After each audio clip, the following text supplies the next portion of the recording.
ನಮ್ಮ ವಿದ್ಯಾ ಕೇಂದ್ರವಾಗಿರ್ತಕ್ಕಂಥ ಸರ್ಕಾರಿ ಪ್ರೌಢಶಾಲೆ ಹಳ್ಳಿ ಸಲಗರ್ ಇರ್ತಕ್ಕಂಥ ಒಂದು ಸಂಸ್ಥೆ. ಈ ಒಂದು ಶಾಲೆಯಲ್ಲಿ ನಾವು ಮಕ್ಕಳಿಗಾಗಿ ವಿಶೇಷವಾಗಿರ್ತಕ್ಕಂಥ ಒಂದು ಚಟುವಟಿಕೆಯನ್ನು ಏರ್ಪಡಿಸಲಾಯಿತು.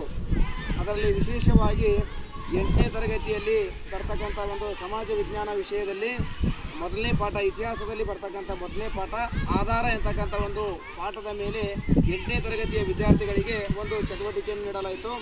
ಆ ಚಟುವಟಿಕೆ ಏನು ಅಂತಂದ್ರೆ, ನಮ್ಮ ದೇಶದಲ್ಲಿ ಸಿಗ್ತಕ್ಕಂಥ ಹಳೆಯ ಕಾಲದ ನಾಣ್ಯಗಳು ಮತ್ತು ಹಳೆಯ ಕಾಲದ ನೋಟುಗಳು ಜೊತೆಗೆ ಬೇರೆ ದೇಶಗಳಿಂದ ಜಗತ್ತಿನಲ್ಲಿ ನೋಟುಗಳನ್ನು ಸಂಗ್ರಹ ಮಾಡಲು 8ನೇ ತರಗತಿಯ ವಿದ್ಯಾರ್ಥಿಗಳಿಗೆ ಹೇಳಲಾಗಿತ್ತು.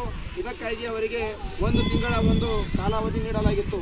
ಅದರಲ್ಲಿ ವಿಶೇಷವಾಗಿ ಏನಪ್ಪ ಅಂದರೆ, ಹಲವಾರು ವಿದ್ಯಾರ್ಥಿಗಳು ಈ ಒಂದು ಚಟುವಟಿಕೆಯಲ್ಲಿ ಭಾಗವಹಿಸಿ ಹಲವಾರು ವಿದ್ಯಾರ್ಥಿಗಳು ಹಲವಾರು ರೀತಿಯ ಒಂದು ನಾಣ್ಯಗಳು ಮತ್ತು ನೋಟುಗಳು, ನಮ್ಮ ದೇಶದ ನಾಣ್ಯಗಳು, ನಮ್ಮ ದೇಶದ ನೋಟುಗಳು ಮತ್ತು ಬೇರೆ ದೇಶದ ನಾಣ್ಯಗಳು ಮತ್ತು ಬೇರೆ ದೇಶದ ನೋಟುಗಳು ಸಂಗ್ರಹ ಮಾಡಿದ್ದು ತುಂಬ ಸಂತೋಷವಾಗಿದೆ. ಕೆಲವೊಂದು ವಿದ್ಯಾರ್ಥಿಗಳು 100ಕ್ಕಿಂತಲೂ ಅಧಿಕವಾಗಿರ್ತಕ್ಕಂಥ ನಾಣ್ಯಗಳು ಮತ್ತು ನೋಟುಗಳನ್ನು ಸಂಗ್ರಹ ಮಾಡಿದ್ದಾರೆ. ಕೆಲವೊಂದು ವಿದ್ಯಾರ್ಥಿಗಳು 50ಕ್ಕೂ ಹೆಚ್ಚು ನಾಣ್ಯಗಳು ಮತ್ತು ನೋಟುಗಳನ್ನು ಸಂಗ್ರಹ ಮಾಡಿದ್ದಾರೆ. ಒಟ್ಟಾರೆ ಏನಪ್ಪ ಅಂತಂದ್ರೆ, ಈ ಚಟುವಟಿಕೆಯ ಮೂಲ ಉದ್ದೇಶ ಏನಾಗಿತ್ತು ಅಂತಂದ್ರೆ, ನಾಣ್ಯಗಳ ಸಂಗ್ರಹದಿಂದ ಭಾರತ ದೇಶದ ಆಗಿನ ಸಂದರ್ಭದ ಆರ್ಥಿಕ, ಸಾಮಾಜಿಕ, ರಾಜಕೀಯ, ಒಂದು ಶೈಕ್ಷಣಿಕ, ಭಾಷೆ, ಲಿಪಿ, ಆನಂತರ ಚಿಹ್ನೆಗಳು, ಹಲವಾರು ಏನಪ್ಪ ಅಂದ್ರೆ ನಮ್ಮ ದೇಶಕ್ಕೆ ಸಂಬಂಧಪಟ್ಟ ಹಲವಾರು ವಿಷಯಗಳನ್ನು ಆ ನಾಣ್ಯಗಳ ಮೂಲಕ ತಿಳಿದುಕೊಳ್ಳಲು ನಮಗೆ ಅತ್ಯಂತ ಹೆಚ್ಚು ಅನುಕೂಲವಾಗುತ್ತೆ ಅಂತಕ್ಕಂಥ ಉದ್ದೇಶ ಇಟ್ಟುಕೊಂಡು ನಾವೇನು ಮಾಡಿದೆವು ಅಂತಂದ್ರೆ, ಆ ನಾಣ್ಯಗಳ ಸಂಗ್ರಹ ಅಂತಕ್ಕಂಥ ಒಂದು ಚಟುವಟಿಕೆಯನ್ನು ಯಶಸ್ವಿಯಾಗಿ ನಮ್ಮ ಶಾಲಾ ಹಂತದಲ್ಲಿ 8ನೇ ತರಗತಿಯ ಮಕ್ಕಳಿಂದ ನೆರವೇರಿಸಲಾಯಿತು. 8ನೇ ತರಗತಿ ಎಲ್ಲ ವಿದ್ಯಾರ್ಥಿಗಳು ಏನು ಮಾಡಿದ್ರು ಅಂತಂದ್ರೆ, ಆ ಚಟುವಟಿಕೆಯಲ್ಲಿ ಭಾಗವಹಿಸಿ ಆ ಚಟುವಟಿಕೆಯನ್ನು ಯಶಸ್ವಿಯಾಗಿ ಏನು ಮಾಡಿದ್ರು ಅಂತಂದ್ರೆ ನಿರ್ವಹಿಸಿದರು.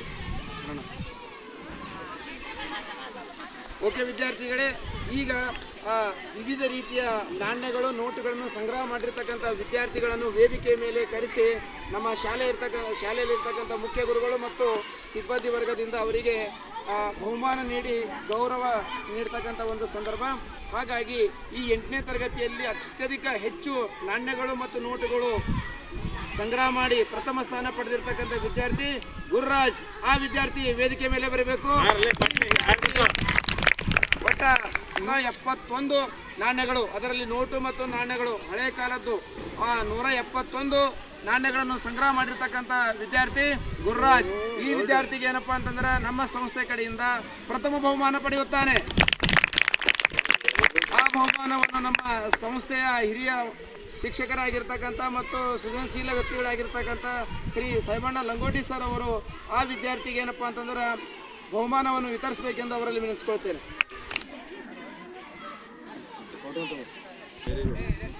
ಈಗ ಅದೇ ರೀತಿ 8ನೇ ತರಗತಿಯಲ್ಲಿ ಅತ್ಯಧಿಕ ನಾಣ್ಯಗಳು ಮತ್ತು ನೋಟುಗಳನ್ನು ಸಂಗ್ರಹ ಮಾಡಿರ್ತಕ್ಕಂಥ 2ನೇ ವಿದ್ಯಾರ್ಥಿ.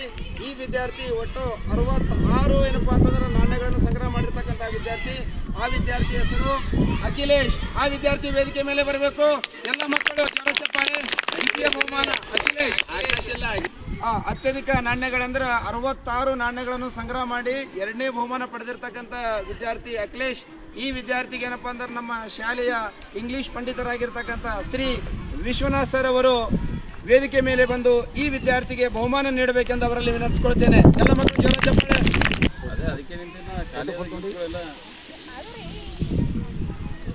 ಓಕೆ, ಈ ನಾಣ್ಯಗಳ ಸಂಗ್ರಹ ಇರ್ತಕ್ಕಂಥ ಚಟುವಟಿಕೆಯಲ್ಲಿ 63 ನಾಣ್ಯಗಳನ್ನು ಸಂಗ್ರಹ ಮಾಡಿ 3ನೇ ಸ್ಥಾನ ಪಡೆದಿರ್ತಕ್ಕಂಥ ವಿದ್ಯಾರ್ಥಿ ವಿವೇಕ್. ಆ ವಿದ್ಯಾರ್ಥಿ ವೇದಿಕೆ ಮೇಲೆ ಬರಬೇಕು.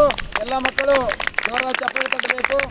ಆ ವಿದ್ಯಾರ್ಥಿಗೆ ನಮ್ಮ ಶಾಲೆಯ ಕನ್ನಡ ಶಿಕ್ಷಕಿಯಾಗಿರ್ತಕ್ಕಂಥ ಶ್ರೀಮತಿ ಆಶಾ ಮೇಡಮ್ ಅವರು ಬಹುಮಾನವನ್ನು ವಿತರಿಸಬೇಕೆಂದು ಅವರಲ್ಲಿ ವಿನಂತಿಸ್ಕೊಳ್ತೇನೆ.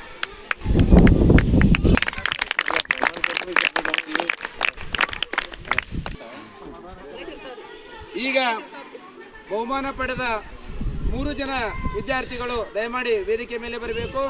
ಎಲ್ಲ ಸಿಬ್ಬಂದಿ ವರ್ಗದವರ ಜೊತೆ ಒಂದು ಫೋಟೋ ಏನಪ್ಪ ಅಂದ್ರೆ ತೆಗೆಸಿಕೊಳ್ಬೇಕಂತ ವಿನಂತಿಸ್ಕೊಳ್ತೇನೆ. 3 ಜನ ವಿದ್ಯಾರ್ಥಿಗಳು ನೀವು ಪಡ್ಕೊಂಡ ಬಹುಮಾನವನ್ನು ತೆಗೆದುಕೊಂಡು ವೇದಿಕೆ ಮೇಲೆ ಬರಬೇಕು. ಜಲ್ದಿ ಬೇಗ ಬರ್ರಿ, ಟೈಮ್ ಓಡ್ರಿ.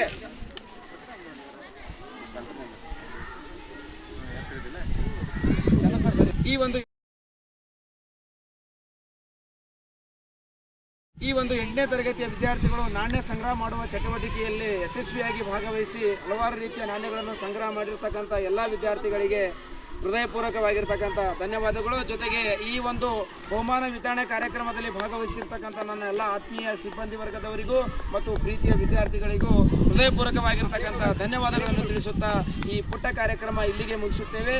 ಜೈ ಹಿಂದ್, ಜೈ ಭಾರತ್.